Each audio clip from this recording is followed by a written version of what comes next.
Ova Feelinz podcast. Once again, we back with a special guest.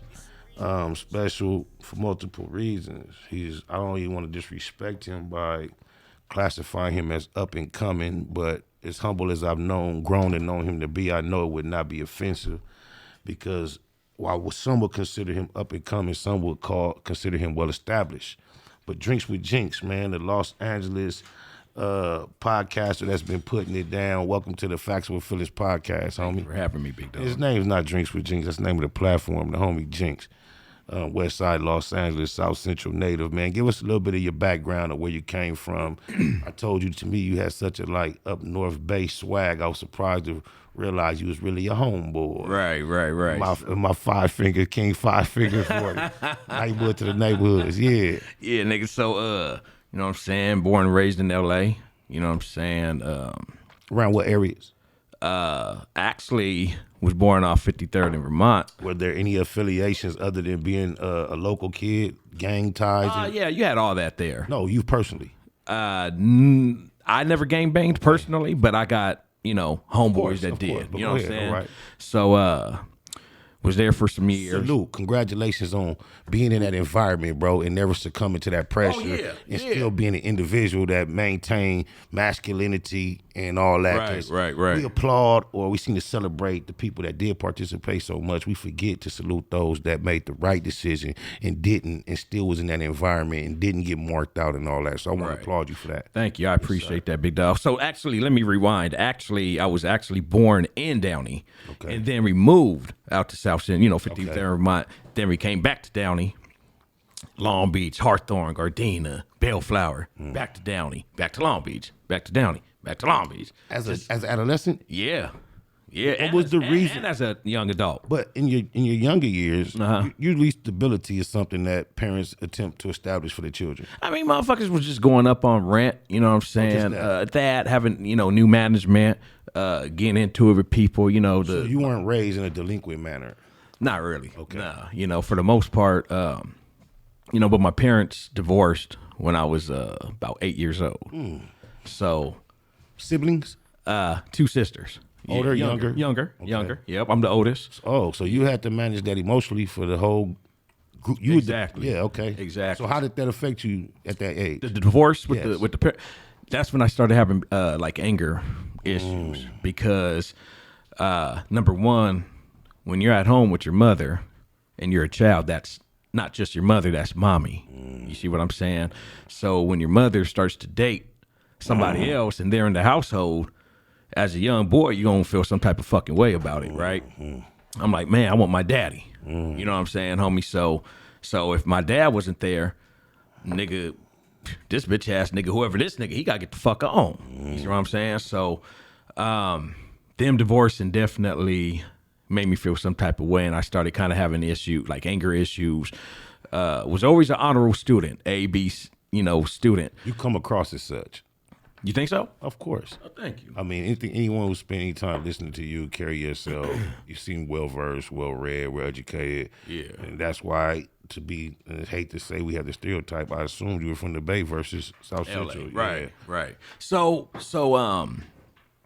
ABC student, really A and B student coming up. But the anger issues started kind of overcoming that. When the separation of the marriage, what did your relationship with Pops turn into? Was he distant? Were y'all still on a regular? No, we were cool.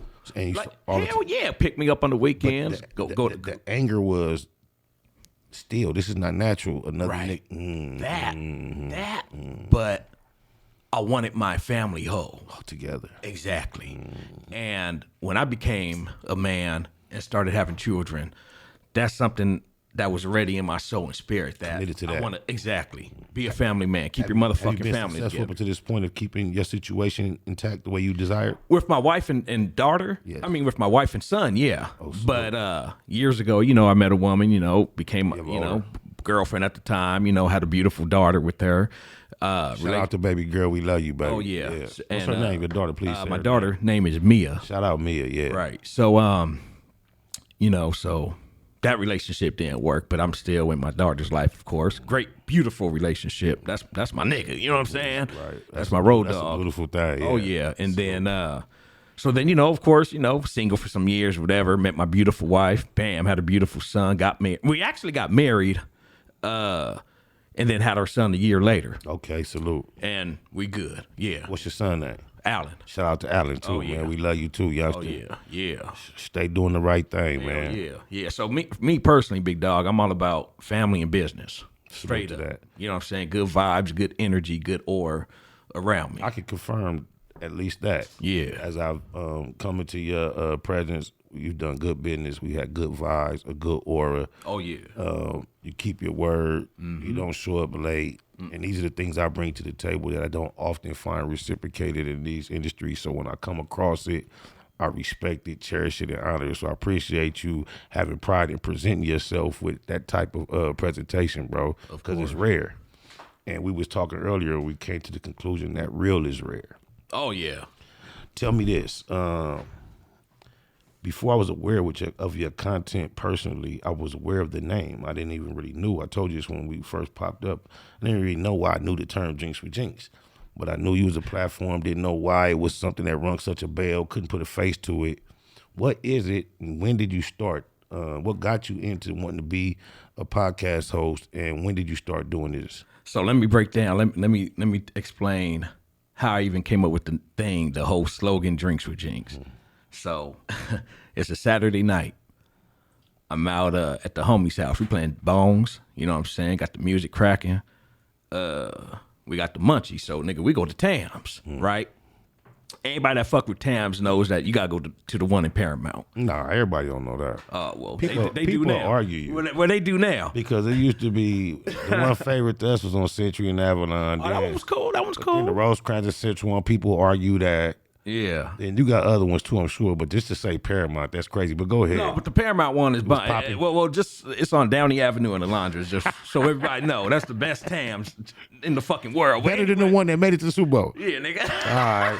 The Nah, one that but- the Suge Knight legendary. Well, go ahead. Yeah, nigga. So anyway, so we get some food, right? Heading back to the house, we drinking some more and shit, kicking it, whatever, smoking and shit. And he said, my boy was saying some funny jokes. I fall out laughing on the ground. And I get up, I start recording myself and shit. I said, yeah, you niggas, you having some drinks? We're at drinks tonight. And my boy said, hey, yo, whoa. You got something. Man, you was recording yourself for what purpose? Oh, video? Just being funny, yeah. We started doing pranks on each other and just acting goofy and obnoxious, and we drunk than a motherfucker, you know what I'm saying? And when I said, y'all niggas having some drinks, we're at drinks tonight, he said, hey, yo, you got something. I said, Drinks with Jinx. I said, hey, I should make that a podcast. What Now, year are we remind talking? you, huh? What year? 2016. Okay. Summer 2016. Prior to this, you had no media, entertainment, industry background, no nothing, no aspirations. Nothing. Okay. None whatsoever. Okay. But I knew, I've always been somewhat of a people person, and always been able to have great conversations and converse with people by different backgrounds, ethnicities, whatever. I could adapt. You know what I'm saying? So You would credit to any degree you moving around so much from the depths of South Central to the South Bay to different areas. Do you credit that at all for you being able to interact with so many different diverse groups of people? Oh yeah, 100%. Because I have best friends that's African American. I have best friends that's Mexican. I have best friends that's Filipino. I have best friends that's Caucasian. You know what I'm saying? My wife, she's Mexican actually. Oh, is that right? Yeah. So you have children that are of both ethnicities. Right. Okay. Exactly. That's interesting. Yeah. So I have nothing against any ethnicity or race, man. I love all of them. As we should. Yes, man. Yes, sir. Yeah. Hell yeah. So yeah, when you have best friends of different backgrounds and ethnicities and stuff like that. No, you was recording yourself. Drinks with Jinx. You on to something. Bam. 2016. Okay, yeah. So I'm up to something. I said, well, a nigga got to make a podcast. 'Cause I know how to talk to people. First thing came to your mind. Podcast. Immediately, a fucking podcast or a show, something. So now, you know what I'm saying? I'm looking for somewhere I could record my podcast at. So this is like the middle of the pandemic. I think it's about March 2020. I called my producer up. At the time, well, he's my producer now. Okay. What was he to you then? He was just the guy running the podcast. Oh. The producer. The location? Right. Oh, okay. So I hit the location up, right? Found the I number know on the story. Google. You making that a fast story. Okay. Yeah. Okay. Found it on Google. Called the dude, talked to him for about 20-minute conversation. And I said, all right, man, I'll be around to peep it out. Well, shit, nigga, it wasn't until about a year and a half later till I called him back. The pandemic's over now. So I said, hey, man, you still open over there at that location? You still got that business? He said, yeah. He said, you want to schedule a tour? I said, of course. So I went about 2 days later, fell in love with it. That's my second motherfucking home. That's a nice spot, man. I don't know if you want to give him a shout out, his name, but My boy Saul. yeah, shout out Saul, man. He remind me of this dude quite a bit. Yeah. Complexion, similar, just caricatures.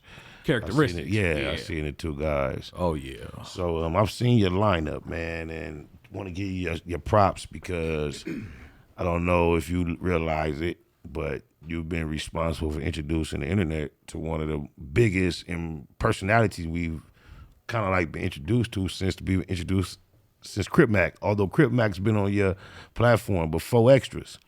Yeah. You landed him. He's been making a big impression online. I don't know numbers wise, but I would imagine his numbers and Crip Mac's would be amongst your top two. Yeah. And how did you end up being the one? He was fresh out with all that energy. How were you blessed to be the one to be introduced to a common internet watcher to his energy? So I gotta give a shout out to Lupe. Lupe, neighborhood, bro. Lupe made that happen. Actually, what happened was it was supposed to be Lupe's homeboy and X4 to come on that day. Now, her homeboy was the one that wrote the book for 4 Extras about his life. He been here. Okay, so he couldn't make it that day, and X4 couldn't make it that day. But she said, look, I got the dude that just got out of prison some months back, and the dude that wrote the book, this the dude that the book is written about. So Extras had been out for months. Right, since like, I think June or July. And you see your potential to launch quality content. Yeah. Because if he had been sitting around on the streets for months and all it took was for him to be on your platform to get, I don't think every platform available could have caused him to get his fire lit like that. Right. Salute to you for being able, I bet you that was like, you probably realized something about your own vehicle at that moment. Yeah, well, I'm going to keep it G with you. Let me keep it 1,000 well. I didn't think the interview was going to do that good. That's what I'm saying. As you know, when you knew it was some shit, but you... Nigga. So, me and him shake hands. Whoa, oh, shit.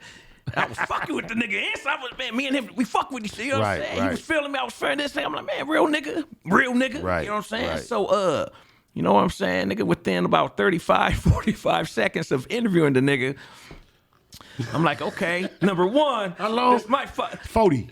Yeah. About 40 seconds? Yeah. That sounded about right. But you said between 30 and what? Huh? You said between 30 and what? 30 and like 45 seconds? 40 seconds. Okay. He from 40s. Oh, Go yeah, ahead. that part, Yeah, okay. about 40 seconds. Go ahead. Yeah. So I'm thinking to myself, well, number one, the nigga said the F-bomb about 10 times within the first... rainbow one. Yeah. No, not that one. Oh, just the regular fuck word. Yeah. Okay. Oh, just bomb me then. Yeah, go ahead. so, Just go ahead. He did you, so do me. Right, that part. So I'm like, damn, nigga, I try not to cuss within the first 2 minutes. Okay. You know what I'm saying? So you could get that green monetization, not that gold one. But then you'll cancel it out as a clip. You might say something so amazing. Right. But go ahead. So I'm like, damn, okay.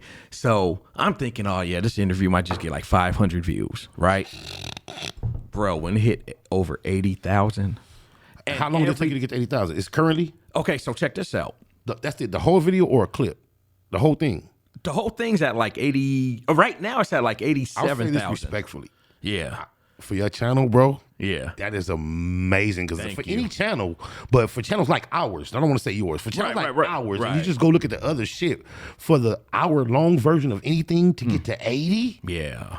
I can see a clip that was hitting with a hell of a title. Right. But there's no an hour in the fucking title. No. And that is, so dude has something. So keep expounding a little bit. So you know what I'm saying? So I think within no bullshit, I think within like 3 days, it was already at like 45 or like 50,000.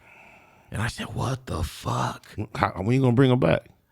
Oh, that's in the works. Yeah, that's finna happen. Ping I pong? might have you co-host that one with me or something. I would have we obliged, could get that cracking. because we have such a traffic jam over here. Okay. So you see what we went through to get you here, how hard we've been trying to do this. I know you probably think, man, Spider really a real nigga. Nah, but no, my mama, it's just the list, and it's we you know, but he's on the list as well. But if we can get that done before, that'd be awesome. Very soon. So can I ask you a question? Go ahead. Open book, bro. Thank you. I'm glad to hear that. Yes, Do sir. you go through like a character check of integrity or morals or principles before you invite somebody on your platform?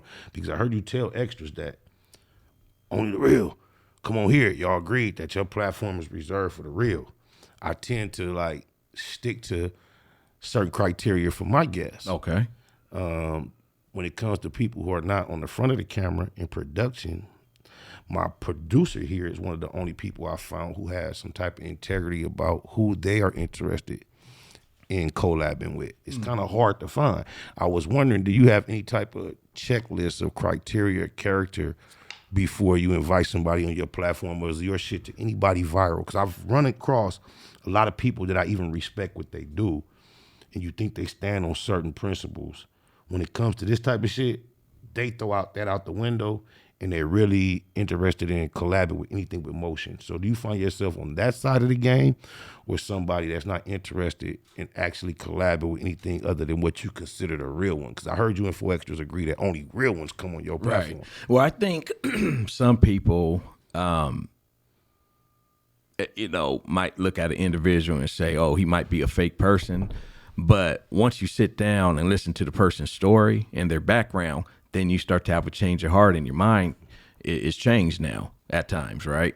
But back to what you're asking me, there got to be a certain criteria. You can't really sit down and conversate just with anybody. I mean, I can, but it can't be a one-way streak, right? I can't be doing all the talking when I'm trying to interview the person and they half-ass answering shit. Like, it don't gel good to me. You know what I'm saying? But about character-wise, outside, of course, a rapist or somebody, who abuse elderlies. Would I have them on my show? Yeah. Fuck no. No, I said outside of those guys that we all agree. Right. And then some people will still give them a platform for whatever reason. Right. But outside of that, or somebody that says, I ain't never know, where do you have a checklist? Like, because I know you're not, like you said, gang affiliated. Right. So I know you are into numbers. Right. You're not doing this for nothing. Right. So if somebody's hot and you have access, before you invite them, is there anything about, like, the snitch word is a big word. Right. You give for guys a snitch because you're not in the life. I mean, well, I'm not in that, right? But even though I've never gang banged and I'm not a gang banger, snitching is still snitching. And I was raised at a very early motherfucking age. Do not tattletale and do not snitch. Nigga, I don't know nothing. Nigga, I didn't see nothing. I wasn't even in the same state when that happened. Right. Straight up. Right. So, and see, that's what niggas don't live by that code anymore. Mm-hmm. You know what I'm saying? Mm-hmm. And I personally feel like, again, whether you're a gangbanger or not, snitching is just wrong, period, my nigga. Exactly. But it's even worse if you are a gangbanger because, you're getting your put-ons and you done did work with this nigga and, you know what I'm saying? Woo, woo, woo. So you do the crime with the nigga, but then you turn around and snitch on the nigga so he could do the time and you don't do the time. That's some whole ass shit. Now, would you knowingly invite or allow a person such as a snitch to be on your platform? I've never have before, so I don't. Sure. I mean, there's somebody I've had on before and a lot of Let's talk about it. Factz Ova Feelinz, the podcast. I'm having a drink with Jinx. Yeah, nigga. But Jinx happens to be on my home court. Yeah. And it's Factz Ova Feelinz. That's our motto. It's not just drinking. We gonna drink while we keep it funky about these facts and not give a fuck about nobody's feelings. So that part. I think I know who you're talking about. Okay, we gonna get to it. Whether you get to it first, we gonna get to it. So now that you feel like you may know who is the suspect, you would like to suggest who you might think I'm speaking about. You talking about Snoopy? Of course. Okay. Definitely. All right. Because is certified full blown free TC and others to be exact, but free TC from 8A Avalon. Bona fide, confirmed. I know you're aware of the allegations. Yeah, I mean it's all over the internet. You know what I'm saying? The whole setup was for me to be able to now ask you: did you do any due diligence, or were you aware of these allegations before you entertained him? I had at your prestigious establishment, Drinks with Jinx, that you told 4 extras only the real ones are invited to. Shout out to 4, neighborhood. Right. So to keep it, you know what he said? He only come on platform that only entertain the real one. That's what right. So you fool for that one, nigga. Neighborhood. So the first Drinks with Jinx interview I ever conducted was Snoopy Badass. That was the very first episode I ever did, right?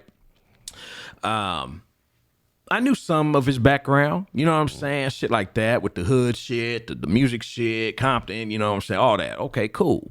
His baby mama issues with Shout out to Did. Yeah, all that shit. Shout out C-Mac. Yeah, and all that shit, but I didn't know about the whole snitch allegation shit or whatever. I didn't know about any of that. You get a pass. Right. Now, from what I've listened, not heard, from what I've listened to in his interviews on his own channel, you know, explaining what actually took place and happened. And can I just clarify before you go on? Are you referring to when he's talking about witnessing the murder and him giving statements? Is that what you're referring to? Yeah. Okay, go ahead. So what happened was I believe he said. Said to whom? Us or to the police? I'm just trying to make sure I follow you correctly. He said when? Where? Wait. So you believe he said when? At what moment? Okay. So, let's go by explaining to us. Okay. Right. What he said to us. Okay. Right. On the internet. Okay. He said that he got on stage. On the stand. And I guess he said something to give the guy who actually did. According to him, that's what he claimed. Right. Less time. Like he helped him. Yes, of course, yes. I guess he helped him not get so I that's what he claimed. That's what I mean. Yeah, I don't know if the proof is in the pudding or not. No, the proof is in the pudding. But I mean, would you consider that snitching? But see, first of all, we have to acknowledge and establish that's only what he claims that he did. Okay. You have to say that. That's what you only can confirm. He claims that's what he did. First of all, I want to let you know that's not true. Okay, break it down. Well, I'm not going to break it down because it's going to take us a long time to break it all the way down. Okay. But I will direct you to understand this. Instead of him getting on the stand, I never did that in the first place. Of course not. I wouldn't have. No. I'm not no fucking game. But I wouldn't have got on stand at all. But that's just me. But let me just keep it real. Getting on the stand is not what makes you bad. That's not it. So just saying you wouldn't get on the stand at all, that's like cliche internet talk. Well, allow me to land. Okay, go ahead. I got that from Brick Baby. Allow me to land. All right, go ahead. All right. Getting on the stand, I've gotten on the stand. So that's what I'm trying to tell you. Getting on the stand is not the thing. Just getting on the stand. Well, getting on the stand and snitching is the problem. But see, snitching is not. Please allow me to land. Please.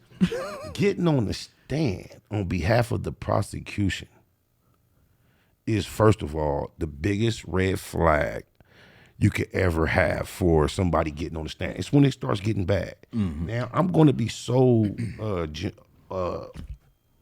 going to leave room for it. There are people that may get on the stand for the prosecution that's been up to something real slick and they throwing a monkey wrench. That happens in 0.1% of the chances. Typically, when you go into the Super Bowl, there's 2 teams. Right. And if you're a part of either team, you want one team or the other to win. And whether you're sitting on the bench, you're the water boy or the coach or a player, your efforts are directed toward one of these teams to win. It is such in the court. There's the prosecution and there's the defense. Right. So when you get on the stand on behalf of the prosecution, where the person that's putting this case together is responsible for putting together their team, they only want people here that's going to speak on their behalf, that's going to help them incriminate the person. period. Facts. So first of all, you're there at court on behalf of the team that's trying to take this guy's freedom. Yeah. So regardless of what you call yourself trying to say, you're trying to help these people that's trying to take his freedom.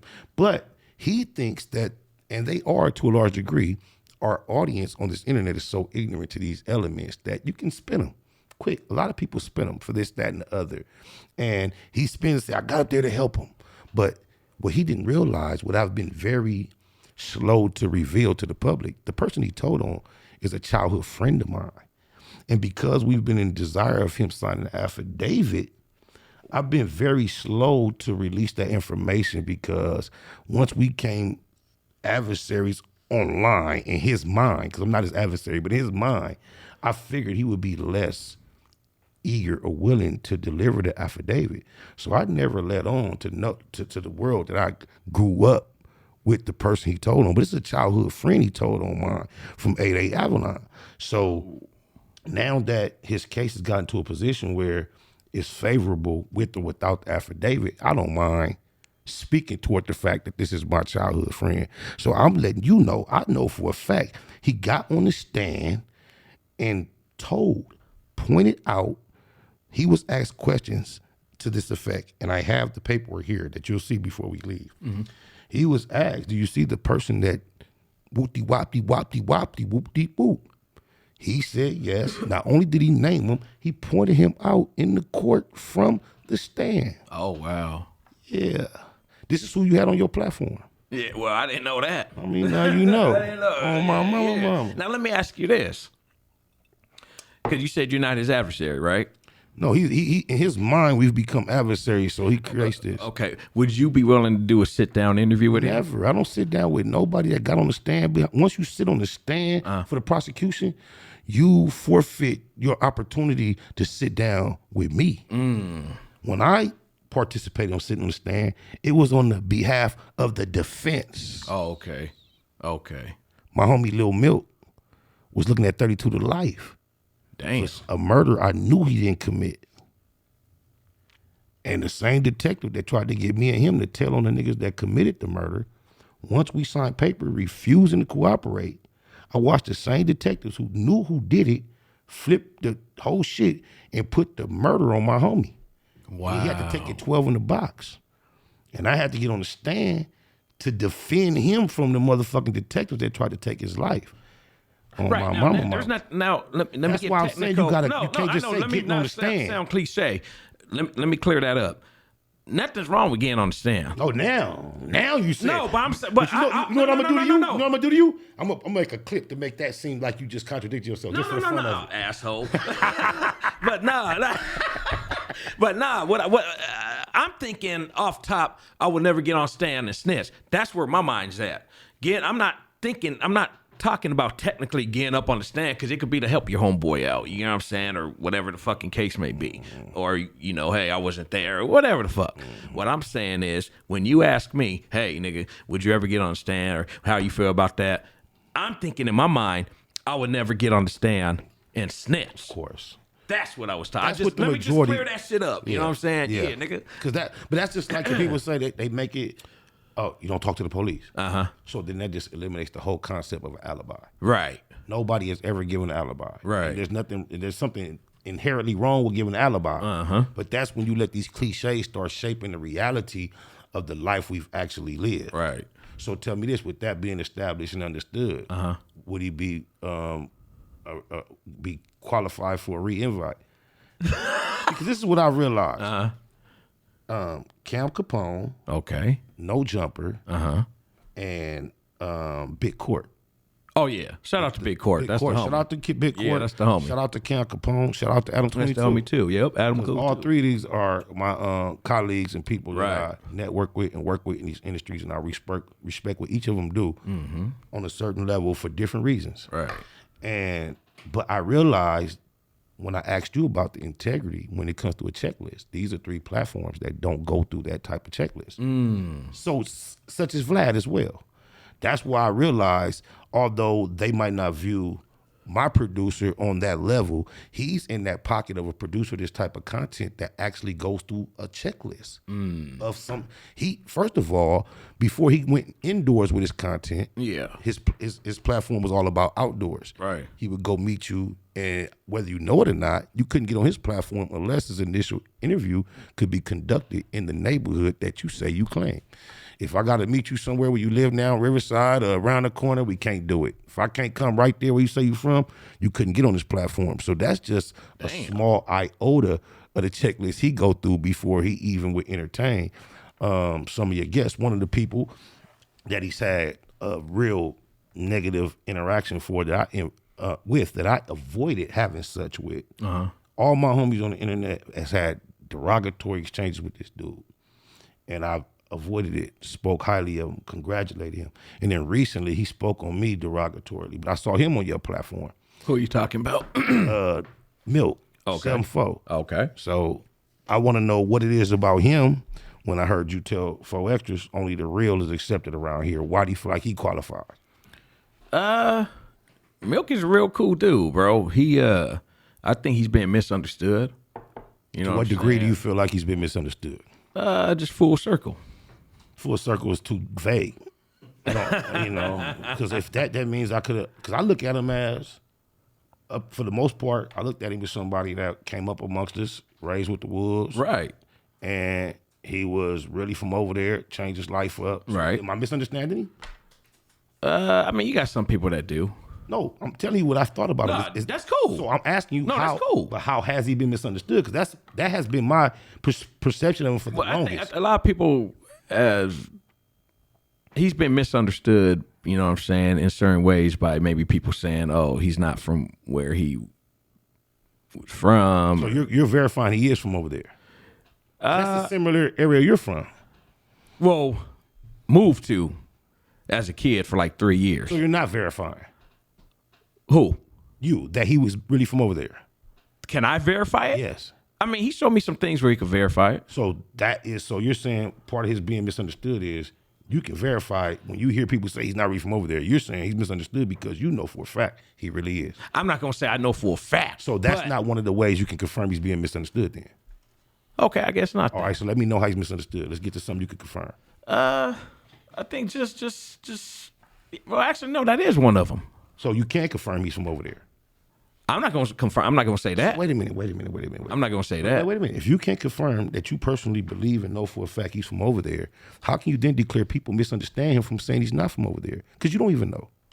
At the end of the day, I really don't know. So I'm trying to figure out why. He said on the interview that he was, you know what I'm saying, raised there, from over there. You believe him? Hold up, let me finish. Whoa. I asked him, I said, hey, did you get your put on? He said, yeah, he got put on and everything. I said, oh, okay, that's what's up. You know, how many people? With 2 people. I said, oh, okay, that's what's up. You know what I'm saying? And yeah, so, I mean, if you get your put on and you're already living in that area, you know what I'm saying? That's what the fuck you from then, I guess, right? You just turned my question into a question that you trying to throw back on me, and you yet to answer my question, sir. I'm confused. Yeah. Because you declared him as being misunderstood. Right. I'm still trying to follow that concept of why you feel he's misunderstood. Are you saying that you confirm and believe in your heart that he's a real native stump down from over there, and people that say he's not are misunderstanding him? Is that what you were saying? Yeah, I would say so. Okay. So yeah. Is there any other ways you feel like he's misunderstood? Nah, not really. Because look, I felt like his story was authentic. Yeah. I felt like from the time I've been aware of him, people was misunderstanding him being a bully. The last thing I am a bully. I'm from Nightwood. It's low hanging fruit. I don't internet bang. Right. Regardless of the misconception I got.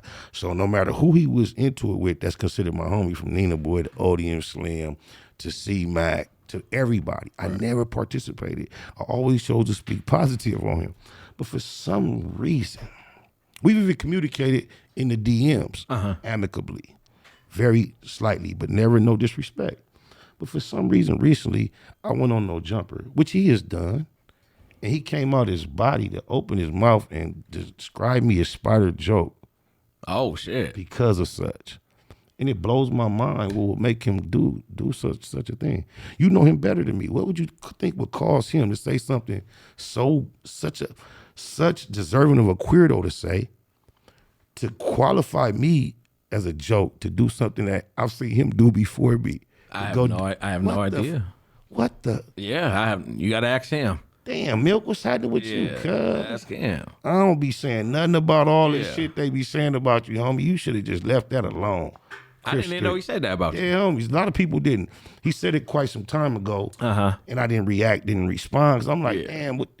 But there ain't no beef like that with y'all, no bullshit. Bro, there's no beef. Yeah. I'm a vegan. That part. Beef, man. Bro, I'm not from that era where beef is something that's broadcast over the airways. I'm not even from that era. Right. I've never had beef that the masses have been aware of. I have been engaged in certain battles as a hip hop artist signed to a label, and battling is a part of hip hop culture. And then a lot of time battling gets confused with a beef, especially when you challenge a chief. That tends to happen. Right. But no, I don't beef on camera. Who does that? Exactly. Okay, yeah, I wanted to ask you about that. Then I wanted to, like we said,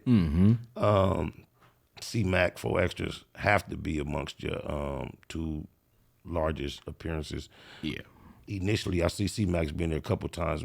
What was your connection with him? Was that Lupe too as well? No, that was just straight C-Mac. Straight C-Mac? Yeah. Yep. Because y'all from the 50s? It had something to do with it? Who? You and Mac. Oh, he from there. But y'all both, you're not a gangbanger, but you're from the area of the 50s, the 59th of Vermont, correct? Yeah, well, I'm not. Well, that's not the connection. That's all. No. Yeah. Have you seen any of C-Mac's boxing exploits online? Yeah. If you had to give him a 1 to 10, would you grade the homie? As far as the fight skills? Yeah, overall. If you have to, we're gonna consider skill, heart. Okay. Heart all day he got for sure. Courage he got. Potential to get better. Oh yeah. And wins and losses from what you've seen. Well, I don't know how many wins or losses he has, so I can't speak on that. But just from what I've seen, yeah, I mean, I think there's room for improvement for everybody, right? Like, yeah, I mean, especially if it's something you do a lot, you should get better.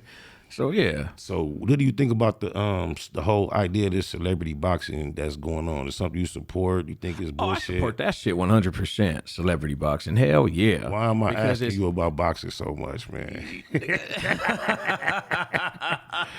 motherfuckers, because I have a long ago interview I did in Arizona with some people I can't remember, but it was online. They must have been up on this internet shit before everybody because it lingers. Yeah. And I was talking about way back then how I've been learned to be polite to everybody you encounter because watching UFC taught me that a 5'4", 120-pound white boy with pink mohawk will whoop your motherfucking ass. So you don't go around using your energy and your weight thinking that's going to be the bottom line in public. And now it's even more evident, but I wouldn't think the average person would think that you were a skilled fighter. Yeah. A trained fighter. Yes, sir. A fighter who's preparing for a bout in about 2.5 weeks. Yeah. And it's not your first bout. Nah. It's not your second. No. It's not your 10th. No. What's your record as a professional boxer? 17. Well, I'm not going to say pro. It's like still amateur, but... Semi-pro? Yeah, you can say that. Okay. Yeah. And what's your weight class? Light heavyweight. That wouldn't be the same as 600 Christopher Lovejoy, would it? No, he's heavyweight. He's heavyweight. Well, yeah, he weighs more than me, so of course. yeah. I know it's a division. That was all in candor. I see what you're trying to do. No, not at all. Not at all.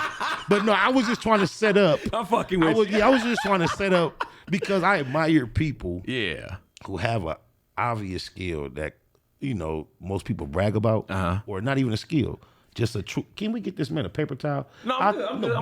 Bullshit. You better edit that out, man. Yeah, but look, I've been when I find people that have something that is applaudable, and they don't lead with it. They'll leave it tucked, and they'll allow it to be a misconception about them that goes all the way against it. Right.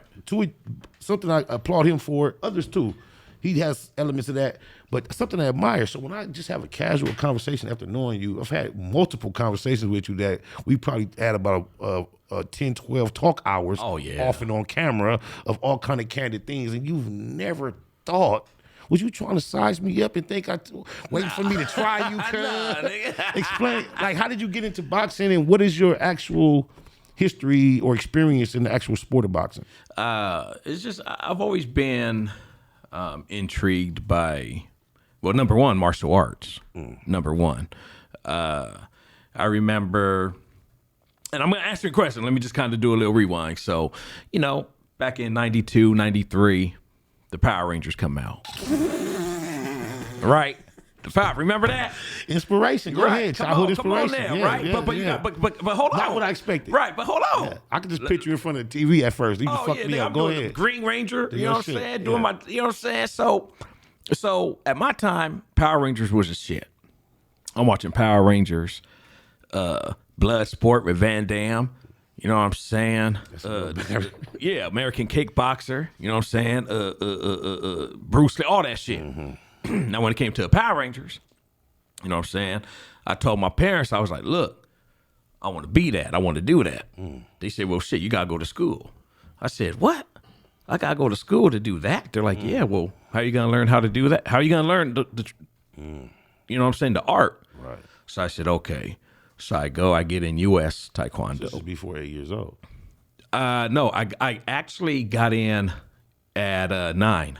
I started at You 9. say parents. You told your mother. Yeah, and my dad. I thought 8 years old, pops passed. Nah. Oh, no. No. That was just a divorce. My bad. Yeah, Go divorce. ahead. Yeah.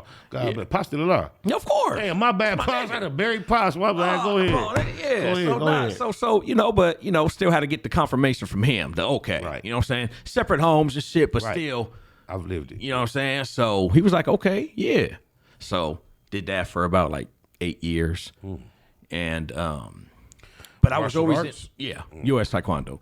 And then but I was always intrigued by boxing, Mike Tyson. Did that cause you to ever get in any extra trouble at school because you felt like you knew what you was doing? Oh, no, very humble, man. I don't walk around like I'm a badass motherfucker. Even as a kid, being that young, exposed, you never. Well, I remember I had this kid. He was like a bully, and of course, at the time, I didn't know how to fight. But once I learned how to, and he was trying that bully shit on me, I whooped his motherfucking ass. So you had he never fucked with me again. You got the experience of not really wanting to deal with a certain person, Right. And then got trained and like, let me show you something. And tore his motherfucking That's ass hard. up. And I got That's suspended hard. for like 3 days. So what? But it's okay. Yeah, so what? It's either that or my dad gonna Right. whoop my ass, That's nigga. right. So Salute the props. it was either you whoop this nigga ass or you go home and you're gonna get your ass whooped by your parents. I didn't want to get my ass whooped by my parents. So I gotta whoop your ass, nigga. course. You know what I'm saying? So can't go home like that, nigga. Right. You know what I'm saying, homie? So but I was intrigued by boxing as well. Tyson and the Trinidads and De La Hoyas and all that. You know what I'm saying? And I said, man, I want to learn how to do this. You know what I'm saying? And as I was starting, I realized how bad how much I sucked because I'm coming from the Taekwondo background. So I'm still, in those Taekwondo stances and things like that. But with boxing, it's more lateral movements. You got to be good with your waist. You got to be able to move. Now I'm a bigger dude, and motherfuckers are highly, highly surprised the way I move. You know what I'm saying? And I want to give a shout out to Paul Spadafara. He goes by the Pittsburgh Kid, Southpaw, 49-1. He had a classic, phenomenal sparring session with Floyd Mayweather back in 99. He'll be coming on my podcast next month. Something memorable, like when you say that name, Mayweather gonna be like, he remembers just like that moment. Yeah. Okay. So check this out. So he and I'm Southpaw, by the way. Awesome. And what's this dude's ethnicity? He's like half white, half Italian or something like that, right? Bad than a motherfucker. 49-1, Fucker bro. or fucker? Huh? Fucker or fucker? Bad motherfucker. So check this out. So he told me, and I'll never forget this. And one thing my coaches always tell me, they say, hey, yo, Jinx, be calm, be calm, be calm, be calm. Cool. What Paul Spadafora told me is, he said, when you're in that ring, you need to be as relaxed as you would be if you're in your living room watching the game, having a drink. When he told me that, I ran with it. So fuck the anxiety, fuck being overwhelmed, trying to just knock somebody out, the anger and all of that. You got to be calm and smooth, because when you're calm and smooth and you're in that ring, you see everything. Everything is slow. But when you're mad, does that translate into a real life incident when it's on? it translates whatever. You got to be relaxed a lot of times in certain situations, period. But when adrenaline is naturally induced based on the moment, are you still able to fall into that? Well, same? yeah, you get your of course you get the butterfly, you get the increase in heart rate. You know, you might start getting sweaty palms, but you still got to be relaxed. Yeah, you get sweaty palms. Off top. That's why we got the paper towel right here now, you know. But yeah, you know, it's just you gotta be relaxed. And like I said, going back to my childhood shit with my parents getting divorced, me starting to kind of have like anger issues at that time, I needed to find something to put that energy into to be relaxed. See, it's all coming back now. That's why I brought that up earlier to you. So that helped me be relaxed, calm. Don't be set tripping all the time. Now, don't get me wrong, nigga. Yeah, I was set tripping motherfuckers, and But what? You know how did that help you be in the midst of this bullshit? You being trained as a fighter. How was you? Was it a father in your life directing you that caused you not to fall victim to being in this bullshit gangbang shit?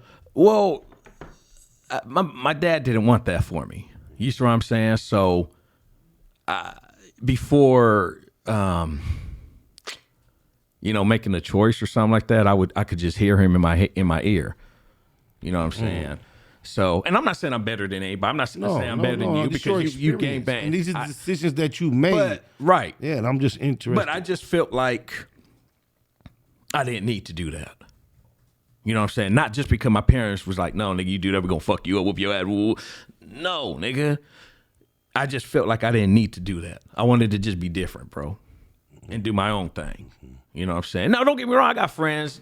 Just fuck all that. Who in LA don't? This You know what I'm saying? You know what I'm tired of? In our society, people be like, oh, being gangster ain't being in the hood. Being gangster is raising your kids. No, it's not. Fuck trying to make gangster be something good. Why we can't just say being a man is what we should be versus trying to be gangster? And I don't feel like you should have to try to remind, I got gangster. So what if you don't have no gangster homies? Right. So what? Right. But I'm going to tell you like this, though. Being a man, taking care of your wife, taking care of your kids, getting up to a job, going to it, knowing damn well you hate this motherfucking job, but you do what you do as a man. And knowing what they finna give you is finna go right out your hand. Right. You're not gonna have no fun with it. Right. To me, that's the most gangsterish shit you can fucking do, bro. I don't agree. I think that's the most manly shit you can do. That's what I mean. I don't think manly and gangster are synonymous. How not? Because gangster is Al Capone. Gangster, everything we thought that was gangster was against the grain, not conforming to what makes society a decent place to be. Gangster was the fuck up, and now we're trying to give gangster a uplift or a facelift or a upgrade.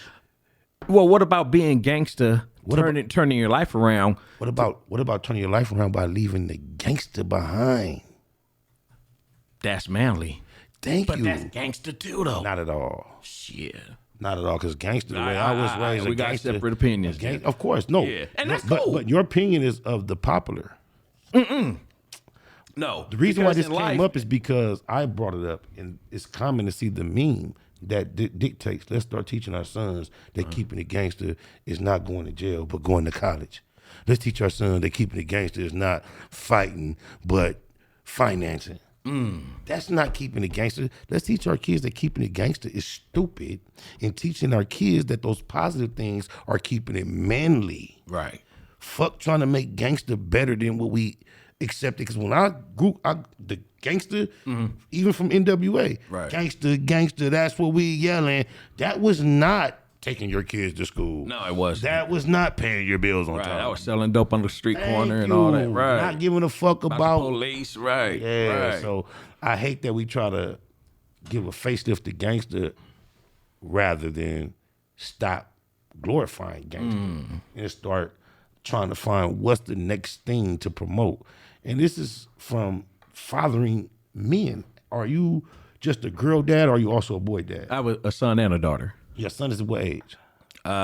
He's a year old. Okay, yeah. Yeah. How far are you going to be willing to put this gangster concept into your child? I'm not going to say gangster with him. You sure what I'm saying? So you'll get on these airways and let our youth, my son that might catch you and see something about you here, you promote gangster as going to school, but you're not going to teach that to your son. I'm going to say that's the manly thing you're supposed to do. Not gangster. That's what we was getting but at. you get what I mean, though. Oh, do you get where I mean? I get what you mean. Okay. But do you understand what I'm saying, too? Like, to me, that's G. What is G? Gangster? If Whatever you want to call it. If you're teaching your one, Okay, if you're about to, we can go higher than that. We can say the golly. What you're saying right now, okay, you could have said that a long time ago. And we've been on another subject, but that's not what you did. You're telling me at your 1-year-old, you're lacing him to do the gangster shit, even if it's go to school. You want to? Well, I won't use that word. Those. So why would you use it at this point in describing to the masses? To let some people know that when you do whatever so-called gangster shit you're doing, if it's negative, that you could turn that around, you could put a spin on it and do something that's positive, but that can still be gangster. Sometimes your vocabulary can betray you and you start doing word semantics. You know what I realized about a couple months ago, this thing was popular online. Somebody, I think who was the New York MC? Was it Special Ed? Said some shit about NWA fucking off rap with this gangster shit. And there was backlash from the West Coast legends was debating this concept with Special Ed. Are you familiar with that took place a couple months ago? No. Are you at all? All right, this a bit for y'all. But anyway, there was a viral interaction of, I think, Special Ed saying some shit, how hip-hop was on this positive trajectory at one point. I'm sure our production is doing some research at this point. We might hear some content about it in our ears in a minute. But anyway, he was discussing how hip-hop and from the East Coast was on this popular thing. NWA came and threw the whole trajectory off this gangster shit. And then a lot of West Coast legends spoke up and was debating this issue. And of course, me, born and raised over here, you want to immediately agree with our side and get on debate. But then at the same time, I hear this phrase, nigga, I started this gangster shit.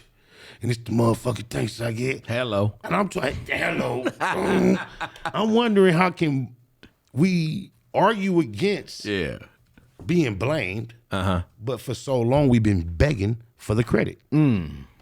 So you're not really familiar with the debate. But now that I've described it, what's your perspective on that? Because right now, people running to defend NWA from being the starters of this gangster shit and the reason that hip hop got deterred into this gangster shit. But I can recall when they was upset for not getting the credit. Yeah, that's true. You got any thoughts on that? That's true. So you want to know what my thoughts are? I most definitely do. Okay, so I don't know. When NWA came out, bro, the shit they were rapping about, talking about, a lot of America hated that shit. The city of Compton at that time hated that shit, right? The police really hated that shit. But I look at it like this.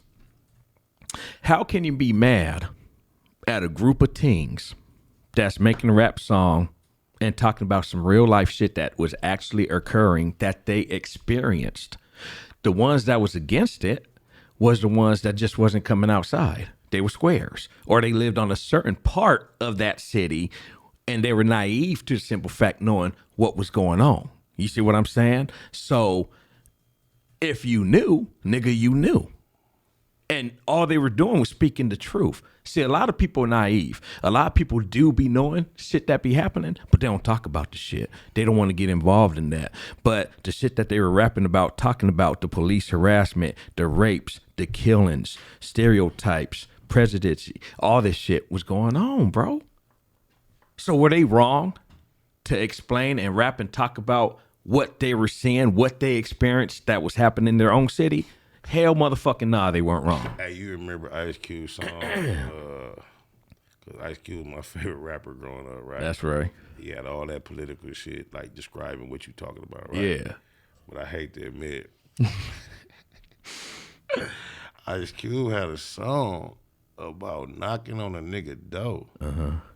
Talking about your underage daughter is a slut and we be running trains on her and where she at while you hiding her. You need to be. You ain't remember that song? No. He had a song. What album is that on? Like Lethal Injection or some shit? I remember. I know. I just remember the verse. I used to know it by word for word, but I know Okay. in my head if I wanted to start, I know he say, "Sorry, Yeah. sorry, sir, but I'm here to let you know that your little girl is a hoe. Nympho, boy, is she bad? Get her all alone and out come the knee pads. I know she is a minor and it is illegal, but the bitch is worse than Vanessa Del Rio.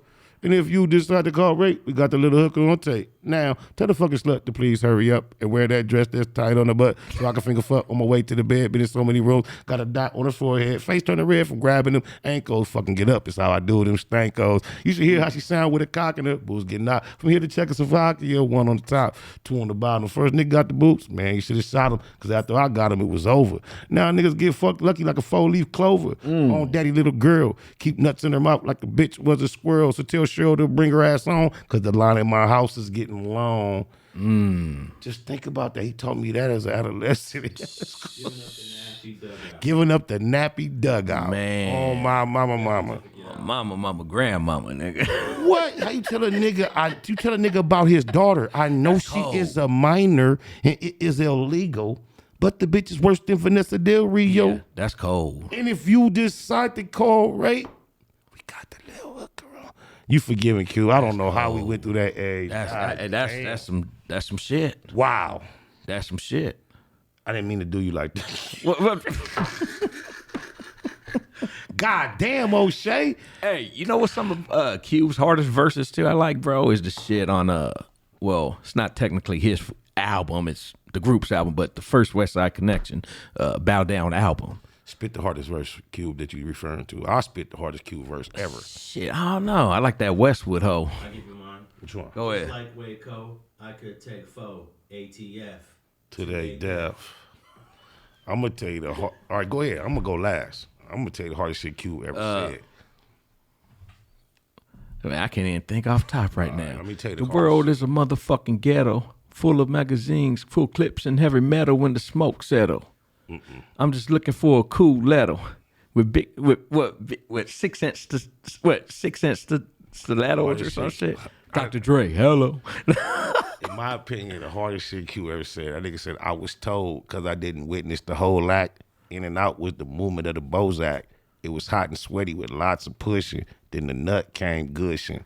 It was hell trying to bail to the ovaries with nothing but the Lord looking over me. I was white with a tail, but when I hit the finish line, young black male, 1 cell makes 2, 2 cells make 4. It's on. So now I'm an embryo, and I got a hunch that I'm going to be on lockdown for 9 months chilling. Oh, that's cold. With my mother to guide me and nothing but a stomach to hide me from all this worry and bullshit. 9 months later, I elbow, pull, and kick because my time is up and I don't care. With one big push, I'm out of there June 15th.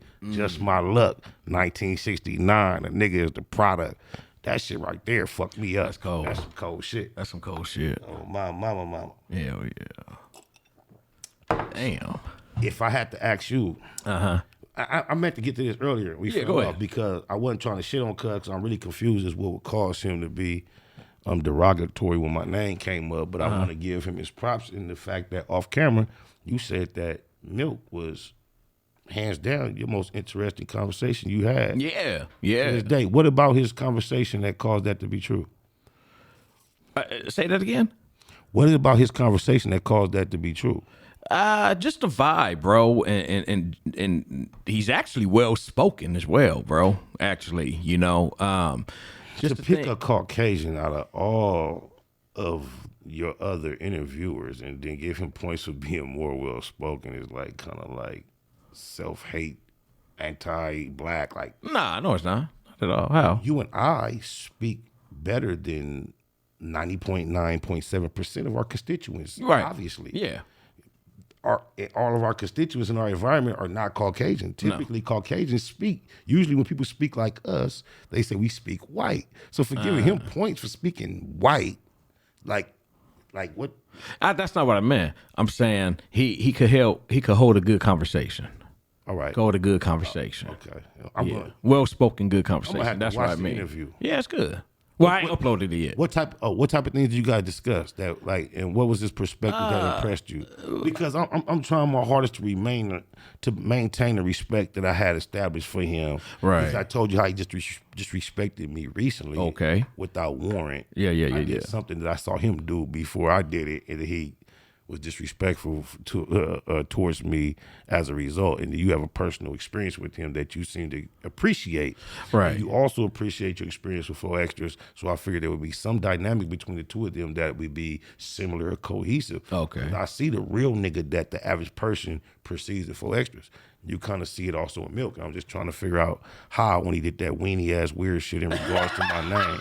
On my mama, dead homies, daughters, Loc's, loved ones, everything I love and live for. Because I have refrained and engaged in his name. You own him right now, huh? No, I'm just on reality. Yeah. It's Factz Ova Feelinz. Right, that part. And I'm just confused. Right. It's been years that I have actively gone on my way to not handle his name carelessly. Right. Or disrespectfully or anything. Anything Right. in that fashion. And one time I thought I kind of like crossed that line. I was quick to make sure. And it has nothing, of course, to do with any type of fear or intimidation. It was just general respect. And I just can't believe. I wonder what would cause him to be.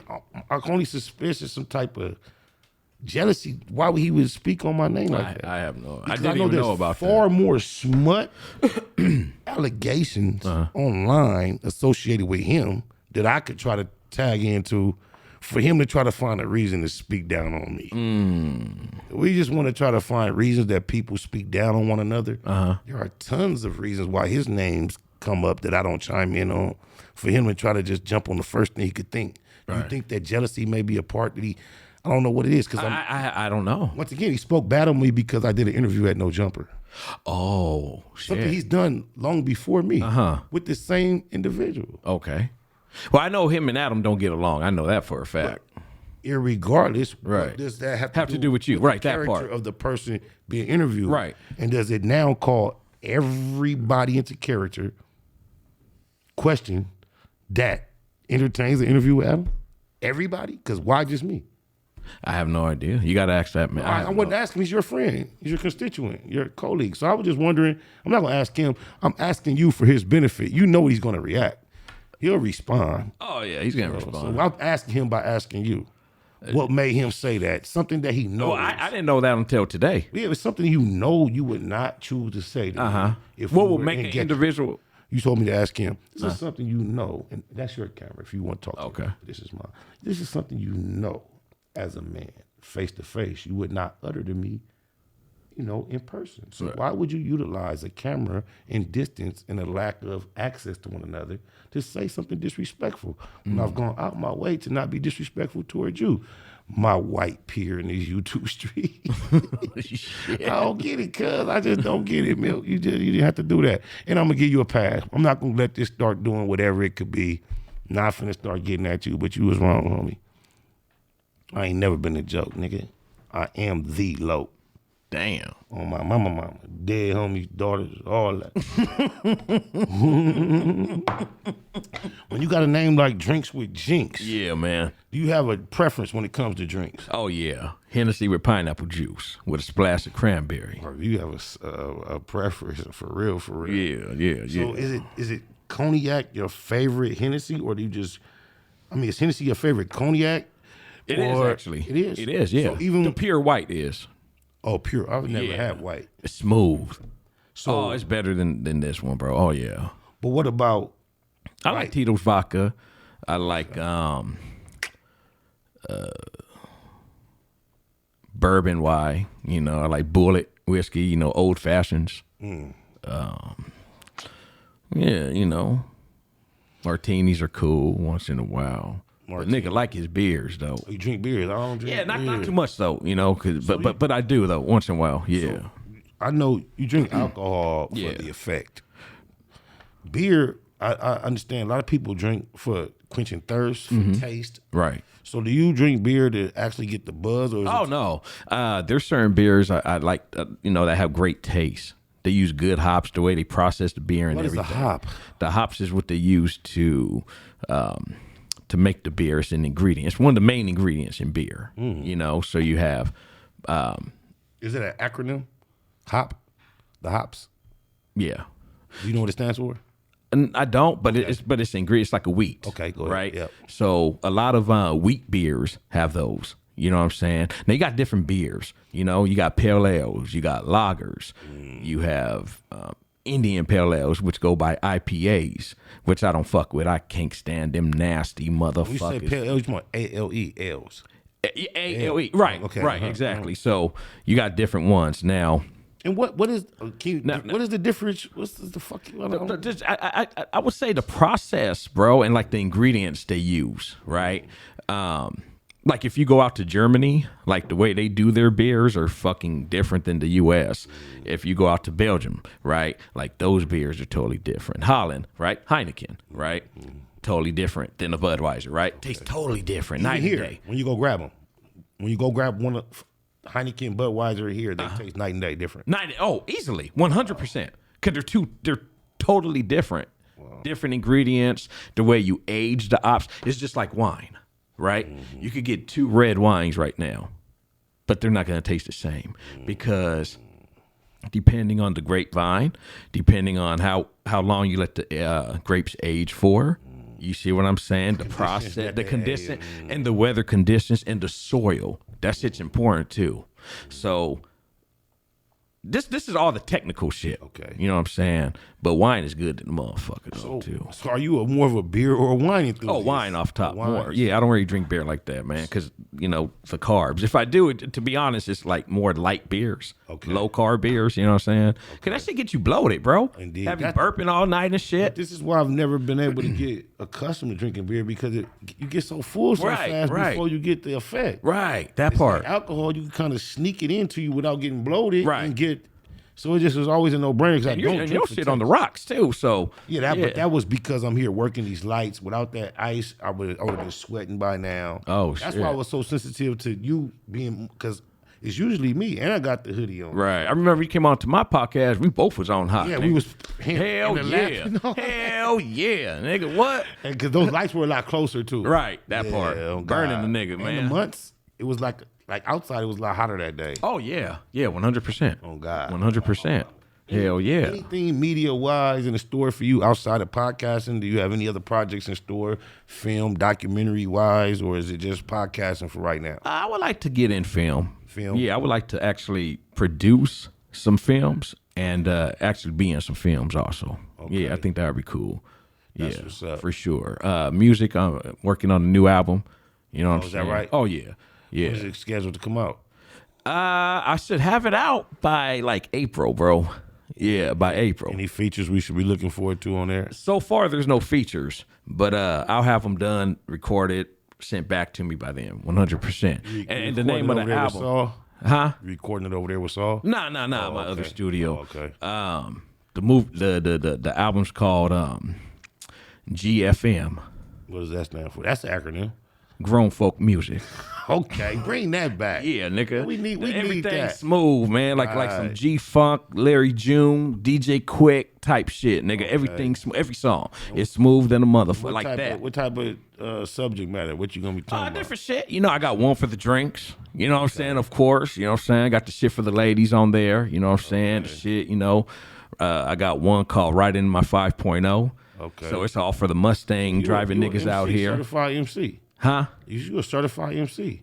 Yeah, you can say that. I've been rapping since I was about 12, 13, nigga. Shit. You do any on the spot type flowing? You got any bars that you would just do raw acapella? Like just freestyle? Yeah, like right now on the spot. Freestyling is easy as hell. Freestyle. Oh, if that's what you choose, just that's anything. Easy as hell. What you got? Let me hear something. Shit. Give you 30 seconds. Bust something. Yo, first name Filthy, last name Nasty. I love ratchet hoes, but I awesome like I'm classy. Nigga getting mad cause his bitch is staring at me. I'll take that bitch home. Dogger like Lassie. Elmatic with the flow, slice like machetes. Kick your door down, eat your mom's damn spaghetti. Dropping game that's too heavy. Catch me dipping in the Chevy. Fuck the stars and glamour, nigga. No, I'm not into confetti. What the fuck is up, nigga? Getting drunk, faded off the blunt, sipping out a red cup with the homie Spider Loc. I'll stick my dick down bitches' throats till they start to choke. Hallucinating, debating, come up with a calculation to fuck the whole nation. Nigga, you soul's what I'm taking. Real nigga all day. Shit, I'm never faking. Slice a motherfucker up like some former John Bacon. Nigga, Nigga, I ain't faking. Real recognize real. The way I spit, sometimes you would think I'm off them damn pills. But nah, nigga, I'm real than a motherfucker. And ain't got time for these punk ass busters and suckers. Nigga, I'm a hustler. Now, how much do you respect my intelligence? A lot, man. So I'm sitting there with you, nigga, right? I hope you don't. I hope that's not an indication of a respect. Nah, I'm fucking with you. Nah, bro. I'm nah. fucking with you, though. We've had some good motherfucking But conversation. fuck like all I said, that. off Fuck camera. all that. Ain't got nothing to do with what I'm about to say. Yeah. So is that off the top of the dome? Off the top of the dome. And I'm going to tell you something. When it comes to freestyling, something that I've mastered is that I'm already thinking 2 and 3 bars ahead. Let me let you know what actually just happened, and everybody in the sound of my voice is going to agree with me. Yeah. Like the first 8 to 10 bars was written. No, it wasn't. All right. Nope, not at all. Right, we'll go from that. It might have been the first 12 or 16, but Nah, all right. no. To my listening, viewing audience, I want you guys to rewind, analyze what I said again for yourself. All right. Well, go ahead. I'm just fucking with you, though. It was all freestyle. Yeah. From the top bar. Yeah. Off top. Everything. I brought your name up, brought up the cup, drinking. That's all that shit. I want you to back up a little bit and just follow my train of thought. Yeah. I started this part of the conversation by asking you how much you respect my intelligence. Yeah. So then I asked you another question. And when you get sobered up, you listen back to this. I just want to. Of course. We're gonna talk about this moment again. Yeah. Because you know what you just did. Freestyling is easy as fuck. But for confirmation, you just went to say, I even mentioned your name. Yeah. But you did all that after the first 12 or 16. You can do it at the beginning. Huh? You did that. I could say some shit like right now, Let's hear it. Let's go. Come on. I could say some shit like I'm on the Factz Ova Feelinz podcast. And bitches in my DMs trying to throw some bomb ass. Hold up, don't get too close, cause I bomb fast. Dislocate your motherfucking cable, no Comcast, nigga. Because my niggas Spider Loc rocking all blue. I thought you knew, faded off the bruise. Fuck a bitch ass nigga and his crew. I come to destroy little boys and girls and boys. Illmatic with the noise, that's how I do it. Verbally abusive, live and exclusive. Can't stand little bitch ass niggas who act stupid. Under internet or under Instagram. Dick slap a bitch and while I'm holding about a grand in my hand or in my pocket. Bionic, supersonic. Nigga fast as Sonic, smoking chronic and cuss. Keep that shit on the hush. George W. shit, you know, like that nigga George Bush. But I don't know, that's another level. Dick slap the Grand Reaper tail. I'm choking out the devil. Pedal to the metal. Nigga, I'm from the ghetto. Always being a solo ranger, you know, something like a rebel. Or outcast. Talk shit, I whoop that ass. 9mm heater, nigga, quick to blast. On that ass. Nigga pocket full of cash. Yeah, nigga, that's how I do that shit. Nigga. I ain't never shitting on your freestyle. Yeah, nigga. I ain't never shitting on your freestyle. Yeah, nigga. But I want to still maintain my assertion. Yeah. That the first 8 to 16 bars, nigga. You know it's recorded. Yeah, that's fine. So the difference in those bars, and all the ones after, are going to be forever obvious. So that's fine. For all those that analyze this content, yeah, that's fine. This is my nigga though. Yeah. But he just put his whole everything online to tell y'all that there's no difference in the first 10 to 16 bars than the rest. So y'all, I've been doing this a long time. We have been doing this. We have been a long time. Yeah. This is why I first introduced this question by asking him how well he respected my intelligence, because my intelligence is associated with how long I've been doing this. I'm gonna give you that. I ain't gonna break it down, but this is Factz Ova Feelinz. So you know, in this moment, your feelings don't matter. Right. Do you know how I get to that title? How? Facts. Oh no, that's not. Don't patronize me. I do not need. I will land it. Factz Ova Feelinz. Yeah. I realize feelings are valid. Everyone has them, and you can't take nobody's feelings from them. Anytime somebody brings their feelings, we have to respect that, right? Right. So, if we're at a public platform, and we also have to agree that feelings vary. They're unique to the individual, like assholes and opinions. Right. Everybody has, and we have to respect. Exactly, 100%. And there's no way for me to dictate your feelings. Right. I cannot assume what they are. Right. So therefore, your feelings are yours, and you are entitled to them, and I have to respect that. Right. So if we come to a public platform, Okay. and we all want to reach a bottom line, a common denominator, some type of understanding, the best way to stay at odds is to bring our feelings to the table, because they're unique and we are entitled to them. Right. And nobody can tell you about them. Right. You deserve them, as well as me, as well as our counterparts. Definitely. So if we come to the table with our feelings, confusion. Let's leave the feelings out. Right. And the emotion, which is the feeling. That part. We'll go with that. That part. I don't mind you trying to collab with this fly shit. Yeah, it's cool. nigga. Yeah, emotions too. And now let's just feast and focus on the facts. Facts are things that we can all agree to. Right. Now, how can we analyze, maneuver, adjust, accept, and establish these facts for us to agree on the most common bottom line? I think that's the quickest way to get to understanding, is by discussing the things that we can agree upon, Right. versus the feelings that no one can predict, dictate, assume. That's where I get facts over feelings. Right. Because I know in a private, intimate setting, feelings are important to the person you're communicating with most of the times. Oh, yeah. You have to be respectful of one another's feelings in our intimate relationships. But in a public platform, it's the quickest way to run into never getting to a bottom line. Damn. Because how difficult do you think it would be to find a cohesive blend of everybody's unique feelings? All the differences, all the different ambiances that might differ, all the slight little tweaks of your feelings versus the other person. How hard would it get to get a harmony of that versus the facts that we can all agree upon? Right. That's the facts of a feeling. That's where it comes from. How'd you come up with the name of that podcast?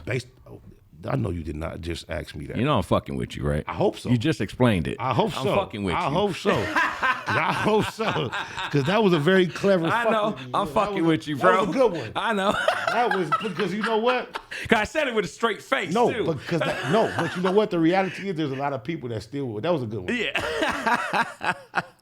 I'm just fucking with you, bro. No, you're on my level. You Yeah. fuck with me with that. Yeah. So tell me this: what is it about boxing that makes it? Because this fucks me up. Thank the Lord. I was watching for the last couple of days on accident. I've been watching this fucking slap shit.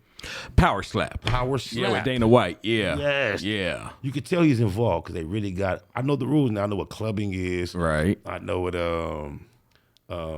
clubbing is when you hit with the incorrect portion. They got stepping. Oh, shit. They have rules, and it's 5 rounds. Right. And then when somebody's about to attempt to hit you, you can't flinch or nothing. Flinch. You got to keep your shit out. Right. Foul. Right. You get a free hit if you lean That in. part. All that. So Right. that's a whole level of just standing there saying, have at this. We know 6 pounds of pressure, I was taught, applied, is what it takes to almost anybody that hasn't put some real defense into it. 6 pounds of pressure, it's going to disconnect your shit. Yeah. That's what we taught. Yeah. So in boxing, as much as you love to deliver, what the fuck makes you just willing to, give me some too? How do you just learn to love to take that on the chin? Like, It's not that you. Pause. It's like, yeah, pause for sure. Nigga.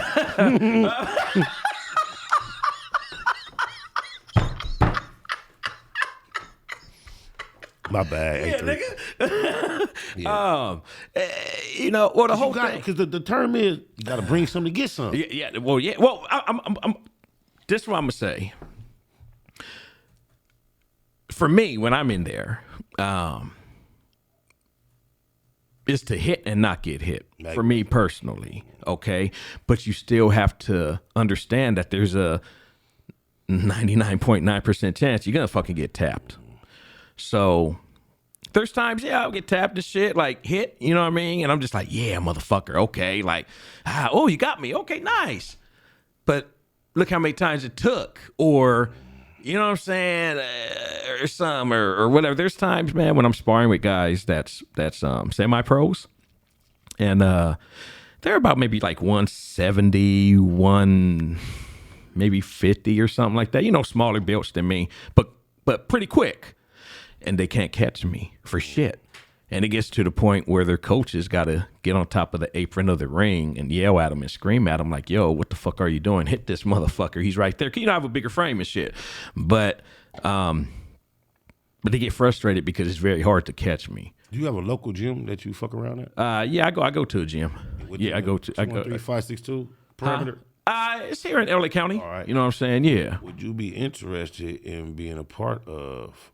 I'm very, very interested and even invested in establishing. I want to say celebrity because that's Celebrity boxing, but not necessarily. Okay. It'd be celebrity in the sense that people have established themselves as celebrities can be involved in the portion of the Don King era.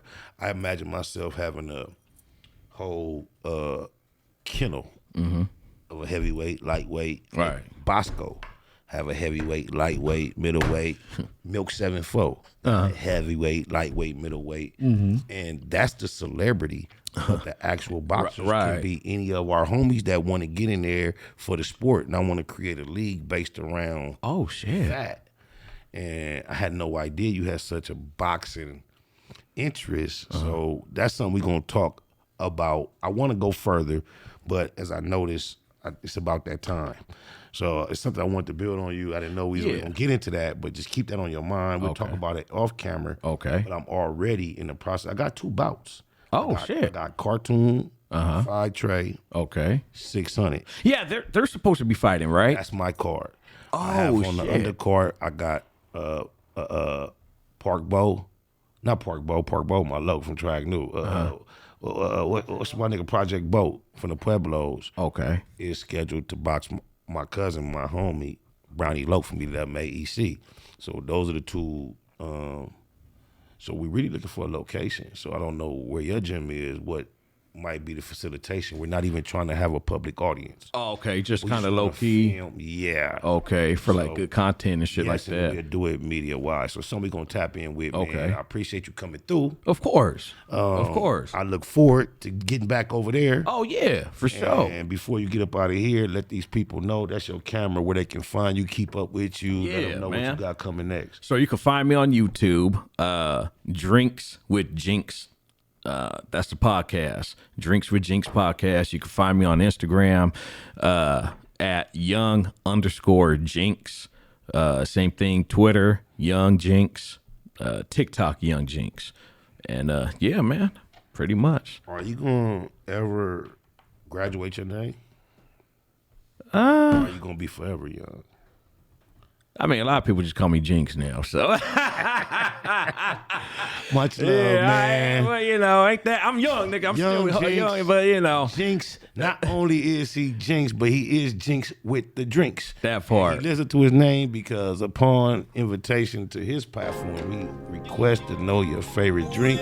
Yeah. And my experience is he has it available in there. You get full, and he like to get you loaded and ask you trick questions. I had some trick questions for him, and I was accepting him sober. He chose to drink. But Factz Ova Feelinz, the podcast, another one that can. Appreciate you coming through. Much love, my nigga. The life we live in now